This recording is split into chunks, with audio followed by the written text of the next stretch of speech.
गरीब परी की शादी। ये कहानी पृथ्वी से दूर स्थित परी देश की है। वहाँ की परी रानी अपनी बेटी की शादी जल्दी करवाना चाहती थी, क्योंकि रानी परी की तबीयत अब ठीक नहीं थी और वो अपने जीते जी अपने बेटे शौर्य की शादी करवाना चाहती थी। राजकुमार शौर्य परीलोक के सबसे सुंदर राजकुमार थे और सुंदर होने के साथ साथ वो दिल के बहुत अच्छे और दयालु थे। सब परियां उनसे शादी करना चाहती थी, लेकिन राजकुमार किसी नेक दिल की परी की तलाश में थे। बेटा, तेरे लिए बहुत बड़े महाराजा सहानी की बेटी का रिश्ता आया है और वो इस नगर की सबसे खूबसूरत परी है। माँ, मैंने आपको कितनी बार बोला है, जिससे मैं शादी करूंगा वो सूरत से नहीं बल्कि दिल से भी अच्छी होनी चाहिए, जो सबको खुश रख सके। बेटा, आज के जमाने में ऐसी परी तुम्हें कहाँ मिलेगी? माँ, तुम चिंता मत करो, कोई ना कोई तो परी होगी ना, जो दिल की भी बहुत अच्छी होगी और वो मुझे जल्द ही मिल जाएगी। माँ, तुम चिंता मत करो। और राजा शौर्य वहाँ से चले जाते हैं। शौर्य परियों के प्रदेश में घूम रहा था और वो एक तालाब के पास पहुँच जाता है। वहाँ एक परी हिरन के बच्चे को बड़े प्यार से सहला रही थी, क्योंकि उसके पैर में चोट लगी थी। राजा शौर्य उस परी को देख रहे थे। इतनी सुंदर परी मैंने पहले कभी नहीं देखी, और सुंदर होने के साथ ये कितनी दयालु भी है। अब तुम जाओ, मुझे महल में जाना है और मैं तुम्हें अपने साथ लेकर नहीं जा सकती। अगर राजकुमारी परी चांदनी तुम्हें वहाँ देखेंगी तो वो बहुत गुस्सा करेंगी। महल में किसी भी जानवर को लाना मना है। और वो परी उस हिरन के बच्चे को पेड़ के नीचे बिठाकर वहाँ से चली जाती है और हिरन का बच्चा भी वहाँ से चला जाता है। इसके बारे में तो और भी जानना चाहिए। और वो राजा उसी हिरन का रूप ले लेता है और वो परी के पीछे पीछे चल पड़ता है, लेकिन वो परी हिरन के बच्चे को नहीं देख पाती। वो परी महल के सामने पहुंच जाती है और हिरन का बच्चा भी पीछे पीछे चल रहा था। जैसे ही वो उसे देखती है, अरे, तुम मेरे पीछे पीछे यहाँ तक आ गए। अगर किसी ने तुम्हें यहाँ देख लिया तो मुसीबत हो जाएगी। चलो जाओ यहाँ से, मुझे महल में जाने में देर हो रही है। राजकुमारी परी चांदनी मुझ पर बहुत गुस्सा करेंगी। सुनंदा परी देखती है कि उसके पैर से तो खून निकल रहा था। अरे, तुम्हारे पैर से तो खून निकल रहा है, तुम्हें तो इलाज की बहुत जरूरत है। मैं तुम्हें पिछले दरवाजे से ले चलती हूँ। और सुनंदा परी सबसे छुप छुपा कर उसे अपने कक्ष में ले जाती है और उसके पैर का इलाज करती है। तभी चांदनी परी वहाँ आती है। क्या कर रही थी तुम? और आज सुबह से मेरे कमरे की सफाई क्यों नहीं की तुमने? तुम भूल रही हो कि तुम पर दया करके मैंने तुम्हें इतने बड़े महल में काम पर रखा है, नहीं तो तुम जैसी गरीब परी को कोई पूछता तक नहीं है। चलो जल्दी से मेरे कमरे में जाओ और सफाई करो। जी राजकुमारी परी, मैं अभी कर देती हूँ। और तुम्हारे कमरे से ये जानवर की गंध क्यों आ रही है? तभी वो हिरन परी चांदनी के सामने आ जाता है। ये जानवर मेरे महल में क्या कर रहा है? तुम्हारी इतनी हिम्मत कैसे हुई इसे यहाँ लाने की? और राजकुमारी परी चांदनी जोर जोर से चिल्लाती है और सभी दरबारियों को वहाँ बुला लेती है। इस हिरन के बच्चे को अभी जान से मारकर जंगल में फेंक दो। रानी परी, इसके पैर पे चोट लगी थी और उसे इलाज की बहुत जरूरत थी, इसलिए मैं इसे यहाँ ले आई थी। जो भी गलती है वो मेरी है, इसे जान से मत मारो, मैं आपके आगे हाथ जोड़ती हूँ। मेरे महल में गलती की माफी नहीं, सजा मिलती है। तभी वो हिरन का बच्चा अपने असली रूप में आ जाता है और राजकुमार शौर्य उन सब के सामने आ जाते हैं। मैं परीलोक का राजकुमार शौर्य हूँ। मैं एक दयालु परी की तलाश में इस राज्य में आया था और यहाँ मैंने जंगल में सुनंदा परी को हिरन के बच्चे को प्यार से सहलाते हुए देखा, तो मैं इनकी दयालुता की परीक्षा लेना चाहता था। इसलिए मैं इनके साथ यहाँ महल में आ गया, लेकिन इन्होंने अपनी जान की परवाह किए बिना मेरी मदद की और मेरे पैर का इलाज किया। मुझे एक ऐसी ही परी की तलाश थी जो दिल से सबकी मदद करे। सब राजकुमार शौर्य को देखकर हैरान हो गए थे। परी सुनंदा, मैं आपसे शादी करना चाहता हूँ, क्या आप मुझसे शादी करेंगी?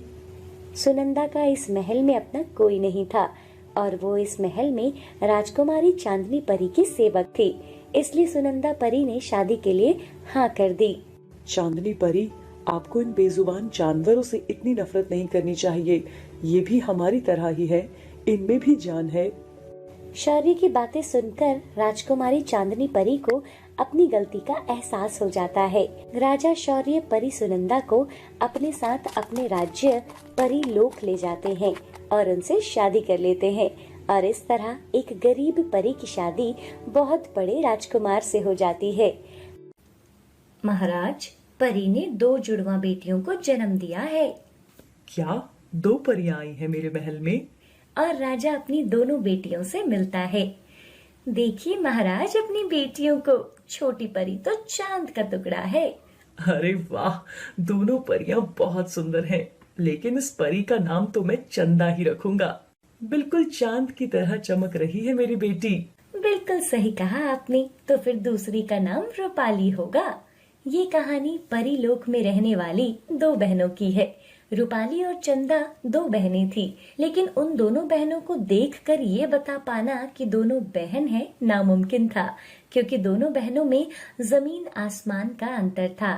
चंदा दूध की तरह गोरी थी और दूसरी तरफ रूपाली का रंग बहुत ही सांवला था। परी लोक में हर कोई चंदा परी की खूबसूरती की बातें किया करता था। एक दिन सब परियां मिलकर खेल रही थी। मैं रानी परी बनूंगी और तुम सब मेरी दासियां बनोगी। चंदा, मैं इस महल की बड़ी परी हूँ, इसलिए मैं परी बनूंगी। छोटा बड़ा कुछ नहीं होता, जो हम दोनों में से सबसे सुंदर है वही रानी परी है। तुम तो रानी परी नहीं बल्कि काली परी हो। और चंदा जोर जोर से हंसने लगती है। रूपाली चंदा की बात से दुखी होकर वहाँ से चली जाती है। माँ और पिताजी, मुझे परियों वाली छड़ी चाहिए, आप मेरे लिए छड़ी लाओगे ना? बेटा, तुम्हें अभी छड़ी की क्या जरूरत है? जब तुम बड़ी हो जाओगी तब तुम्हें छड़ी मिल जाएगी। तभी चंदा भी वहाँ आ जाती है और वो छड़ी की बात सुन लेती है और अपने पिताजी से कहती है, पिताजी मुझे छड़ी चाहिए।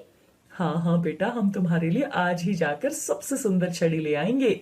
ऐसे चंदा की हर छोटी बड़ी बात पूरी की जाती थी, जबकि रूपाली जब भी कुछ मांगती थी उसे मना कर दिया जाता था।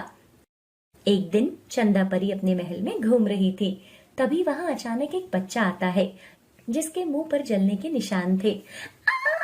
भागो यहाँ से, कितना भयानक बच्चा है, कोई इसको यहाँ से लेकर जाओ। तभी चंदा की चिल्लाने की आवाज सुनकर सब लोग वहाँ आ जाते हैं। पिताजी, ये बच्चा कितना भयानक है, इसे यहाँ कौन लाया? महाराज, ये मेरा बच्चा है, इसका चेहरा जल गया था, बस उसी के निशान हैं। पिताजी, इसे अभी के अभी काम से निकालो, ये अपने गंदे बच्चे को महल में क्यों लेकर आया है? तुम्हारी हिम्मत कैसे हुई इसे यहाँ लाने की? इसका जला हुआ चेहरा देखकर मेरी चंदा बेटी कैसे घबरा गई है। चलो निकलो इस महल से, आज के बाद यहाँ काम पर मत आना। महाराज, ऐसा मत कहिए, मैं आज के बाद कभी अपने बच्चे को यहाँ नहीं आने दूंगा। अभी के अभी अपने बच्चे को लेकर इस महल से बाहर निकल जाओ। पिताजी, ये आप क्या कह रहे हो? उसके बच्चे का चेहरा जलने की वजह से खराब हुआ है, इसमें उसको काम से निकालने की क्या जरूरत है? समय बीतने के साथ साथ उसका चेहरा ठीक हो जाएगा। तुम चुप रहो रूपाली, देख नहीं रही चंदा बेटी कितनी घबरा गई है? इस तरह चंदा के कहने पर महाराज शिवान उस माली को महल से निकाल देते हैं। चंदा को अपनी खूबसूरत और परी होने का बहुत अभिमान था।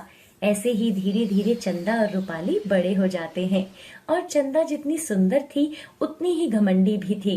दूसरी तरफ रूपाली का चेहरा भले ही सांवला था, लेकिन वो मन की उतनी ही साफ और दयालु थी। उसे जानवरों और पक्षियों से बहुत प्यार था और वो हर रोज उनको खाना खिलाया करती थी। एक दिन महाराज शिवान महारानी से कहते हैं, महारानी साहिबा, मेरा दोस्त महाराजा अर्जुन ने अपने बेटे शौर्य का रिश्ता भेजा है और वो लोग कल महल में आ रहे हैं। ठीक है, मैं चंदा को बता दूंगी। चंदा को? लेकिन बड़ी तो रूपाली है और कायदे से तो पहले उसकी शादी होनी चाहिए। कह तो आप सही रहे हो, लेकिन आप तो जानते हो कि रूपाली का रंग सांवला है और कोई उसे शादी नहीं करना चाहेगा। चंदा हमारी तो इतनी खूबसूरत है, उसे कोई मना ही नहीं कर सकता, इसलिए हमें चंदा की शादी पहले करनी होगी। कहीं ऐसा ना हो रूपाली को मिलाने से वह शादी के लिए मना कर दे और इतना अच्छा रिश्ता हाथ से निकल जाए।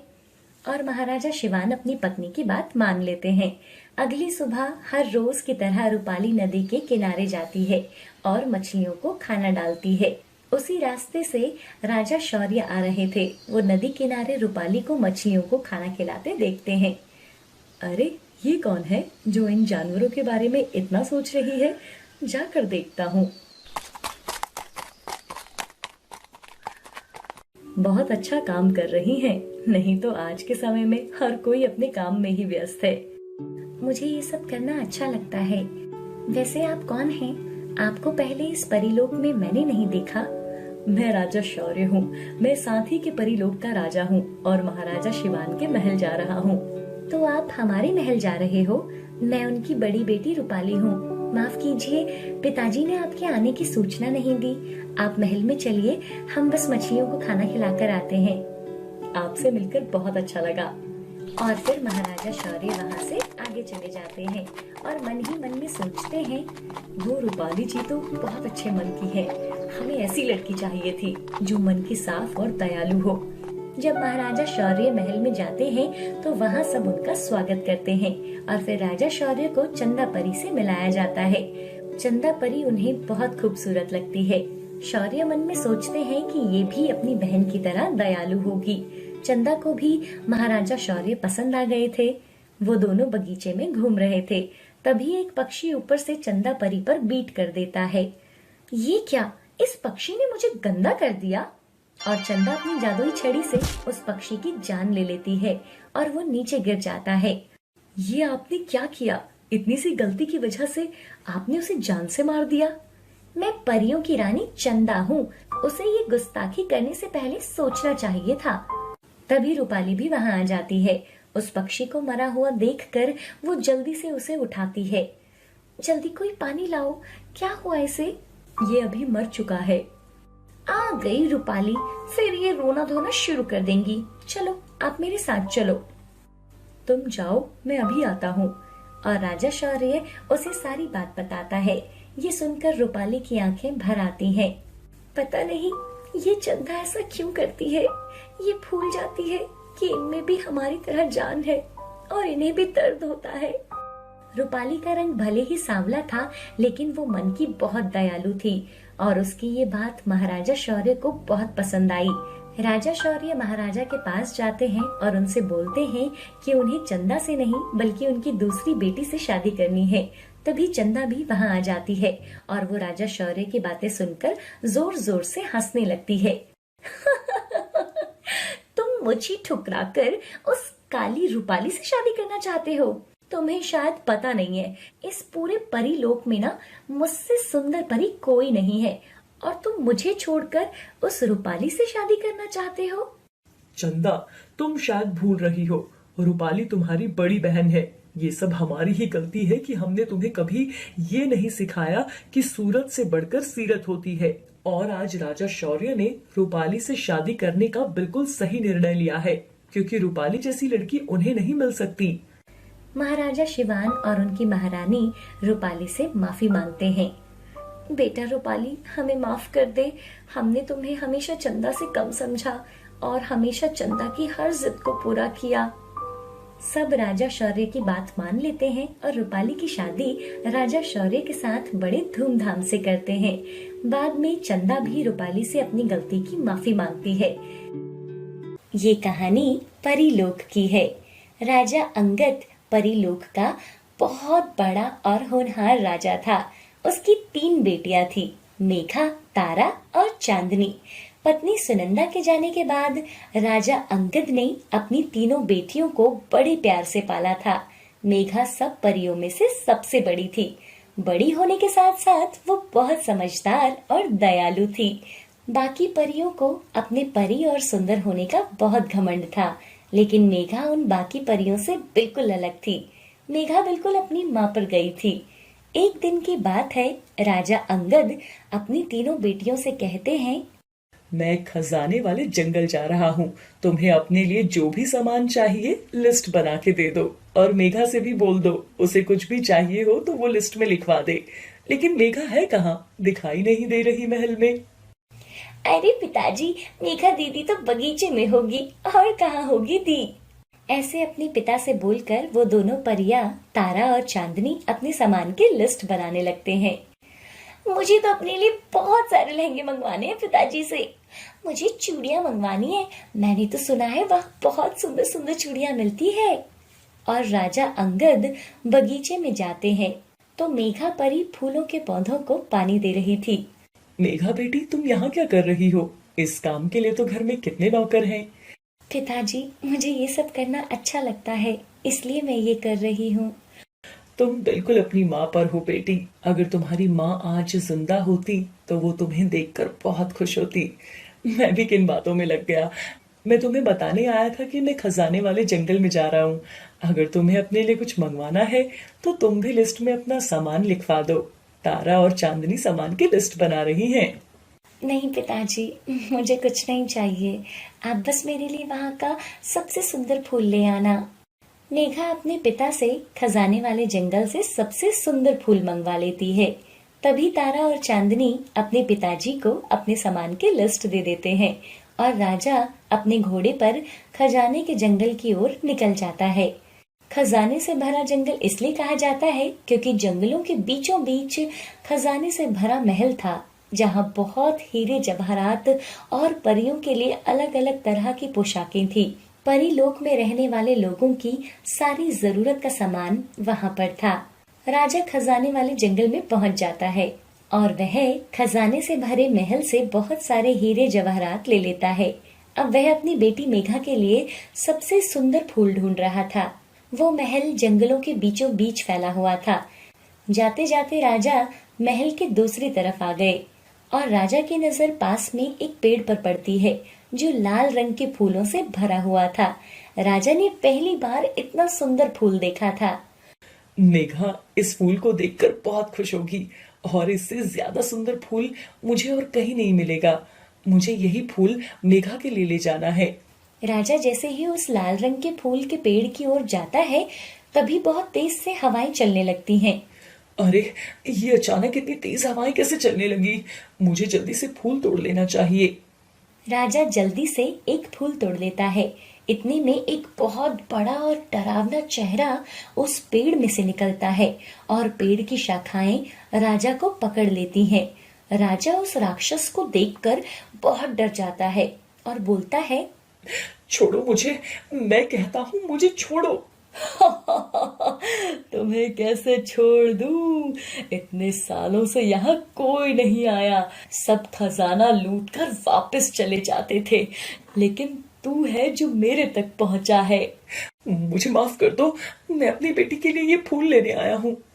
राक्षस राजा के मुंह से उसकी बेटी का नाम सुनकर शांत हो जाता है। मैं तुम्हें छोड़ रहा हूँ, लेकिन रात को तुम्हें अपनी बेटी को मेरे पास लाना होगा। ऐसा कहकर वो राक्षस राजा को छोड़ देता है। राजा घबराई हुई हालत में वहां से चला जाता है और अपने महल पहुंच जाता है। परी लोग जाते ही जैसे ही उसकी बेटियां अपने पिता को देखती हैं, वह खुशी से अपने पिता के पास आती हैं। पिताजी आ गए। मेघा दी, चांदनी दी, जल्दी आओ, पिताजी हमारा सामान लेकर आ गए। राजा घोड़े पर सारा सामान छोड़कर ऐसे ही अंदर चले जाता है। चांदनी और तारा हीरे जवाहरात और अपनी पोशाकें देखने लगती हैं। मेघा अपने पिता के पास महल के अंदर जाती है।